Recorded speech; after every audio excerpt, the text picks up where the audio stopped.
नमस्कार मित्रांनो, आज महाराष्ट्रासाठीच नव्हे तर संपूर्ण देशासाठी हादरवून टाकणारी एक अत्यंत दुःखद आणि धक्कादायक घटना समोर आलेली आहे। मित्रांनो, सकाळी सुमारे 9च्या आसपास उपमुख्यमंत्री अजित पवार यांच्यासह विमानात उपस्थित असलेले 6 जणांचा दुर्दैवी मृत्यू झालेला आहे। सकाळच्या सुमारास उपमुख्यमंत्री अजित पवार यांच्या प्रायव्हेट विमानाचा भीषण अपघात झालेला आहे आणि या घटनेत अजित पवार यांच्यासह विमान चालक असलेल्या तरुण आणि अत्यंत प्रशिक्षित कॅप्टन शांभवी पाठक यांचाही दुर्दैवी मृत्यू झालेला आहे। ही घटना फक्त एका राजकीय नेत्याच्या निधनाची बातमी नाही, तर संपूर्ण देशाच्या सुव्यवस्थेवरती, विमान प्रवासाच्या सुरक्षिततेवरती आणि व्यवस्थेवरती मोठा प्रश्न निर्माण करणारी आहे। आता मित्रांनो, पाहूया शांभवी पाठक कोण होत्या। शांभवी पाठक या सामान्य पायलट नव्हत्या, तर त्या अत्यंत हुशार, सुशिक्षित आणि मेहनती अधिकारी होत्या। त्यांनी भारतात आणि परदेशात एव्हिएशनचे उच्च शिक्षण घेतले होते। कमर्शियल पायलट लायसन्स सुद्धा मिळवले होते। आधुनिक जेट विमानात चालवण्याचा त्यांचा मोठा अनुभव होता। काही ठिकाणी त्या इतर पायलट्सना ट्रेनिंग देण्याचं कामही करत होत्या।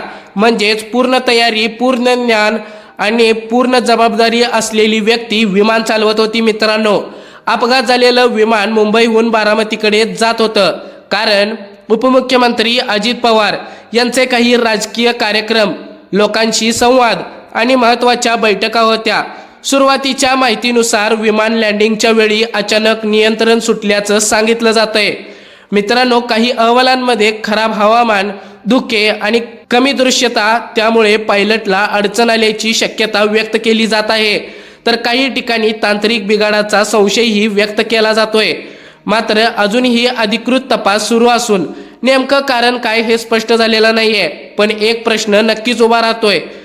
एक गोष्ट नक्की आहे की एवढ्या आधुनिक विमानात सर्व नियम पाळून प्रवास होत असताना देखील आणि अनुभवी पायलट असून सुद्धा असा अपघात होतो, म्हणजे कुठेतरी मोठी चूक, दुर्लक्ष किंवा काहीतरी गंभीर घडतंय असं समोर येतंय। मित्रांनो, आज संपूर्ण महाराष्ट्र शोककळा पसरली आहे। अजित पवार हे एक अनुभवी, ताकदवान आणि लोकांशी थेट जोडलेले नेते होते। त्यांच्या जाण्याने राजकारणात मोठी पोकळी निर्माण झालेली आहे। शांभवी पाठक सारखी तरुण प्रतिभा, ज्यांचं संपूर्ण आयुष्य पुढे होतं, त्यांचं असं अचानक जाणं मन हेलावून टाकणारं आहे। अनेक लोक विचार करत आहेत की जर उपमुख्यमंत्री सारखा मोठा नेता सुरक्षित नाहीये, तर सामान्य नागरिकांचं काय? विमान प्रवास खरंच सुरक्षित आहे का, की आपण फक्त तंत्रज्ञानावर अंधश्रद्धा ठेवून चालतोय? खरं तर विमान प्रवास जगातील सर्वात सुरक्षित प्रवास पदांपैकी एक मानला जातोय मित्रांनो। पण हवामानातील अचानक बदल, मानवी चूक, तांत्रिक बिघाड किंवा व्यवस्थेवरील त्रुटी यामुळे कधीकधी असे भीषण अपघात, भीषण दुर्घटना घडतायत आणि एका क्षणात सगळं संपून जातंय। प्रायव्हेट विमानसेवा असो किंवा सरकारी विमानसेवा, सर्वत्र नियम आहेत, तपासण्या आहेत, सुरक्षा प्रक्रिया आहेत, पण तरीही अशा घटना घडतायत। म्हणजे या यंत्रणेमध्ये कुठेतरी मोठी चूक आहे, हा प्रश्न उपस्थित राहतोय मित्रांनो। आज सोशल मीडियावर अनेक चर्चा सुरू आहेत। काही लोक म्हणतायत की निव्वळ अपघात होता, तर काही लोक म्हणतायत की मोठं षडयंत्र रचलं गेलंय। संशय व्यक्त करत आहेत। अद्याप कारण स्पष्ट झालेलं नाहीये, कारण एवढ्या मोठ्या नेत्याचा अशा प्रकारे अपघात होणं अनेकांना संशयास्पद वाटत आहे आणि यात चूक देखील नाहीये।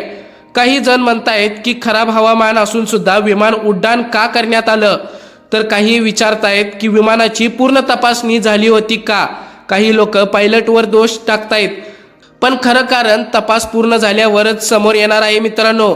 पण तोपर्यंत लोकांच्या मनात प्रश्न निर्माण होणं साहजिक आहे। ही घटना आपल्याला एक गोष्ट शिकवते की कितीही मोठा माणूस असो, कितीही आधुनिक सुविधा असो, आयुष्य क्षणात बदलू शकतं। आणि म्हणूनच सुरक्षिततेच्या बाबतीत कधीही हलगर्जीपणा चालत नाहीये।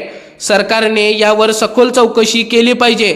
दोषी कोण असेल तर त्याला कठोर शिक्षा झालीच पाहिजे, जेणेकरून भविष्यात अशा घटना पुन्हा घडणार नाहीयेत। कारण आज एक उपमुख्यमंत्री गेला आहे, उद्या कोणीही सामान्य नागरिक जाऊ शकतो। आता शेवटी एक प्रश्न पुन्हा उभा राहतोय, पायलट एवढा सुशिक्षित असून, सर्व गोष्टी व्यवस्थित असून नेमकं अशा प्रकारची दुर्दैवी घटना घडण्याचं कारण काय? एका उपमुख्यमंत्र्याचा अपघात होतो म्हणजे सुरक्षा व्यवस्थेवर मोठा प्रश्न उभा राहतोय. हा अपघात होता की पूर्णपणे प्लॅनिंग केलं होतं? तुमचं मत काय? कमेंटमध्ये नक्कीच सांगा. धन्यवाद मित्रांनो.